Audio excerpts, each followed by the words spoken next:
సుబ్రహ్మణ్యం జైశంకర్ భారత విదేశాంగ శాఖ మంత్రిగా ప్రపంచానికి పరిచయం అక్కర్లేని లీడర్. అంతర్జాతీయ సవాళ్లను హ్యాండిల్ చేయడంలో భారత్కు ట్రబుల్ షూటర్. ఇప్పుడు మరోసారి ఆ మ్యాజిక్కే చేశారు.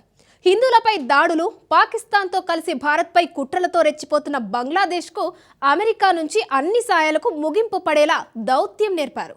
అమెరికా విదేశాంగ మంత్రి మార్కో రూబియోతో భేటీ జరిగి వారం రోజులు తిరగకుండానే ఢాకాకు దిమ్మ తిరిగే స్ట్రోక్ ఇచ్చారు. ఇంతకు బంగ్లాదేశ్ విషయంలో ట్రంప్ 2.0 సర్కార్ తీసుకున్న సంచలన నిర్ణయాలేంటి? బంగ్లాదేశ్కు అన్ని రకాల సహాయాల నిలిపివేత వెనుక జైశంకర్ ఎలాంటి పాత్ర పోషించారు? Watch this. Bangladesh mind blank చేసేసిన ట్రంప్ 2.0 సర్కార్. ఢాకాకు అన్ని రకాల సహాయాలు నిలిపేస్తూ నిర్ణయం. జైశంకర్ దౌత్యమే యూనూస్ సర్కార్ కుంపముంచిందా?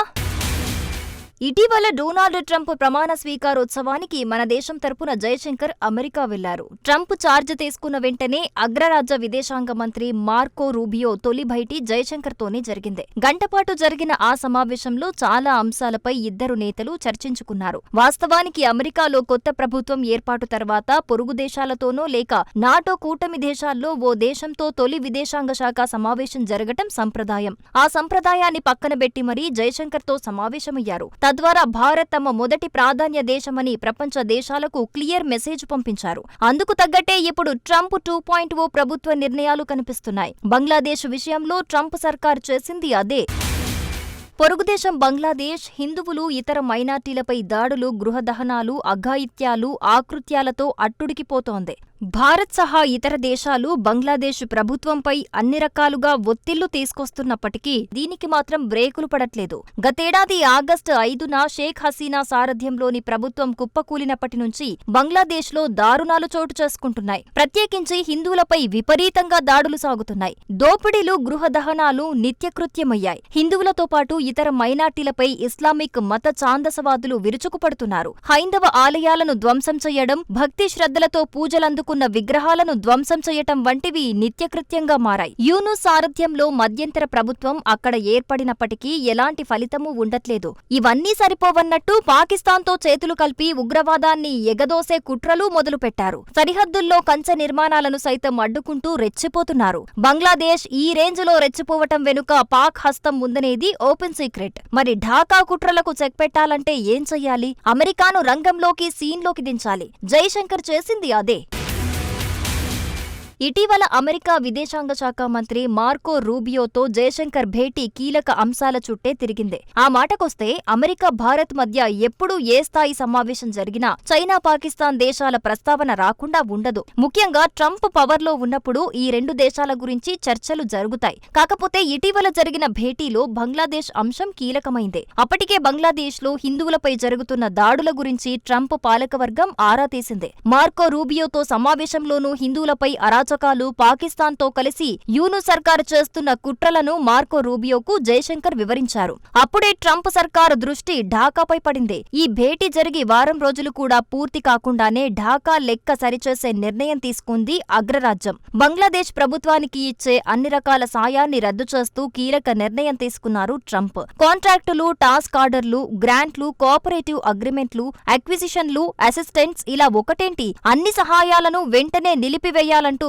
యుఎస్ ఎయిడ్ ఇంప్లిమెంటింగ్ భాగస్వాములకు లేఖ రాశారు. ఈ మేరకు office of acquisition and assistance direction Brian Aaron ఓ ప్రకటన విడుదల చేశారు. లిఖితపూర్వకంగా తదుపరి ఆదేశాలు వెలువడేంత వరకు ఎలాంటి సహాయ సహకారాలు, వర్క్ ఆర్డర్లు, కాంట్రాక్టులు, ఇతర ఆర్థికపరమైన వ్యవహారాలు పునరుద్ధరించవద్దని ఆదేశించారు. నిజానికి బంగ్లాదేశ్ తీవ్ర ఆర్థిక సంక్షోభంలో దివాలాకు దగ్గరగా ఉంది. ఢాకాకు $100 బిలియన్ పైగా విదేశీ అప్పు ఉంది. ఈ రుణాలు చెల్లించటానికి IMF నుంచి $300 బిలియన్, పునరావాస కార్యక్రమాలకు మరో $300 కావాల్సి ఉంది. ఇది సరిపోదన్నట్టు ప్రస్తుతం బంగ్లాలో ద్రవ్యోల్బణం పెరిగిపోయింది. ఆహార ఉత్పత్తుల ధరలు 14% పైగా పెరిగాయి. 13 ఏళ్లలో ఇదే అత్యధికం. దీంతో యూనస్ ప్రభుత్వం, ప్రపంచ బ్యాంకు, IMF, ADBలను సహాయం కోరుతోంది. ఇలాంటి సమయంలో అమెరికా అన్ని రకాల సహాయం నిలిపివేయటం ఆ దేశాన్ని మరింత సంక్షోభంలోకి నెట్టేయటం ఖాయమని విశ్లేషకులు అభిప్రాయపడుతున్నారు. వాస్తవానికి బంగ్లాదేశ్కు మాత్రమే కాదు, ఇజ్రాయెల్, ఈజిప్ట్ మినహా మిగిలిన అన్ని దేశాలకు 90 రోజుల పాటు సహాయాన్ని నిలిపేశారు. ఢాకాకు మాత్రం అన్ని రకాల సహాయం నిలిపేస్తూ నిర్ణయం తీసుకున్నారు. ఈ నిర్ణయంతో బంగ్లాలో ఆహార భద్రత, ఆరోగ్యం, విద్య తదితర కీలక రంగాల్లో చేపట్టిన ప్రాజెక్టులు ఆగిపోతాయి.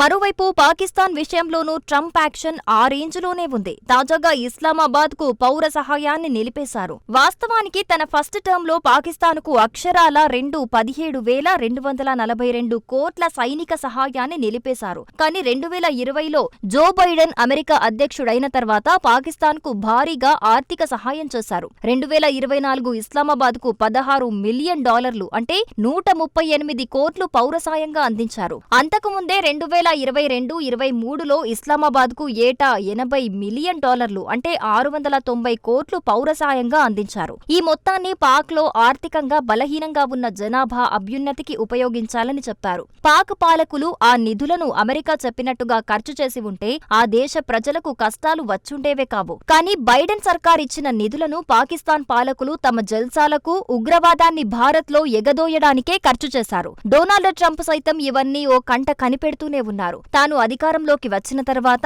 పాకిస్తాన్ లెక్క సరిచేయాలని నిర్ణయం తీసుకున్నారు. ఇప్పుడు అందులో భాగంగానే పౌర సహాయాన్ని నిలిపేశారు.